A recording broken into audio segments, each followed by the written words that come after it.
Bears fans explaining the drama around the Chicago Bears sometimes takes the ability to just look and go, oh, look, the long-suffering Chicago Bears fans like myself, all we want to see is success for this team. Ryan Poles came in. We thought this was great. He hired Matt Eberflus. We thought this was grand. We were looking for a change in the dynamic. But do you know that this administration so far has been worse than Matt Nagy and Ryan Pace? Just to clarify, that's where we are as an organization. The collapse is happening under our very eyes right now.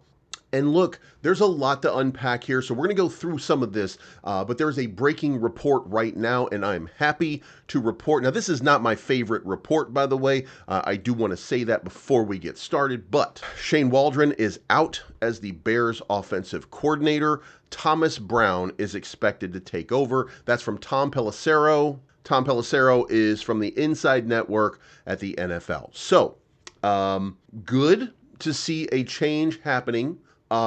This is not the change that we need. The change that we need is very simple. Matt Eberflus has to go.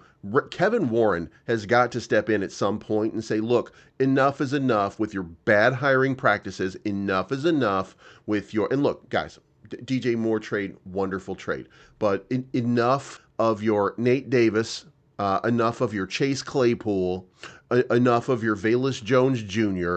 Look, we look at Ryan Poles and we say, hey, this guy's making pretty good decisions, and we can make an argument that he's making decent decisions.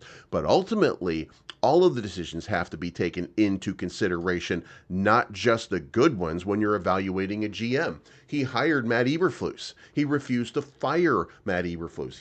They brought in an entirely new coaching staff. We would be better off at this point keeping Luke Getsy. As crazy as that might seem, Shane Waldron was even worse. And not only that, that Jackson Smith and Najigba had an awkward reaction when they talked about Shane Waldron going to the Bears and they told him what was going on.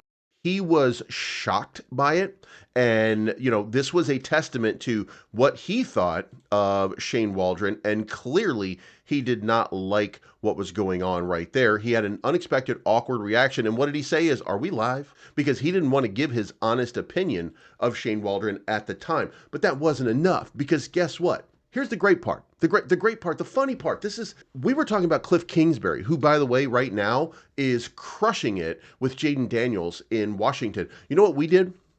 We took Ryan Poles, because he has the same agent as Matt Eberflus.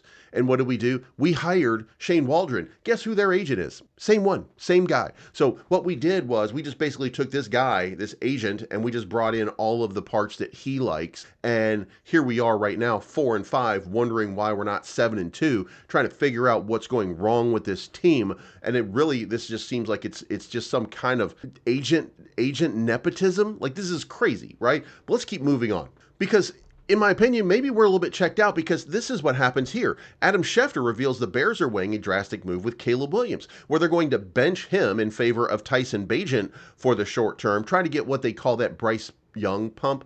Bryce Young was benched earlier this year, wasn't having a great time of it, sat down for a little while, tried to figure things out. Then once he figured things out, he came back in as the starter, and guess what? Now they're winning games again. So, it would make sense from that context that you would want to do that. Adam Schefter coming in with this. However, guess what just happens?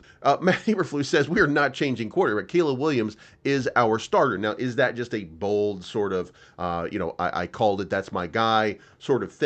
I don't know the answer to that, but Matt Eberflus saying Caleb Williams is going to be the starter. So here's what we have so far. We have Caleb Williams going to maintain himself as the starter. We have Shane Waldron is being benched. We have no update on Chris Morgan and why he's still allowed to walk into Hallis Hall. We have no idea what's going on there, but we changed Shane Waldron, the new guy, for Thomas Brown, the other new guy. So, at best, I can say this. We're trying something, okay? That's the best I can give you with it, because I'm not sold that this is going to fix anything. I'm sold on the fact that they're going to change something, but this is not the change. Chris Morgan has to go. There's no way. This is untenable at this point with this offensive line. So this is a Band-Aid on the situation. Now, Let's also talk about one more thing, because guess what? It is not, it doesn't end with DJ Moore. It doesn't end with Caleb Williams. It doesn't end with all of these players throwing shade at their coaches openly at this point, which means, by the way, that they have lost the team. Okay? They've lost the team. I cannot stress that enough, because now Jaquan Brisker appears to issue cryptic warning to Bears coaches. Matty Eberflus and the Chicago Bears coaching staff must feel like they're under siege. So here's what happens. You keep being stuck up in your ways, you going fall slime. Look, I don't pretend to speak whatever that is, but I can see that if you continue doing what you've already done, you'll get what you've already got, and that will precipitate change. So it is pretty clear to me, and for anybody else watching, that he's talking about this Chicago Bears staff like, you've got to change what you're doing. You're not scoring touchdowns. This is the most precipitous, embarrassing. DJ Moore, Keenan Allen, Cole Kmet, DeAndre Swift, Caleb Williams. Are you kidding me? Are you kidding me? And we're barely using Roshan Johnson. That's insanity, right? We're barely using Cole Kmet. That's insanity, right? Something is not working here. So yeah, this big change was absolutely 100% necessary.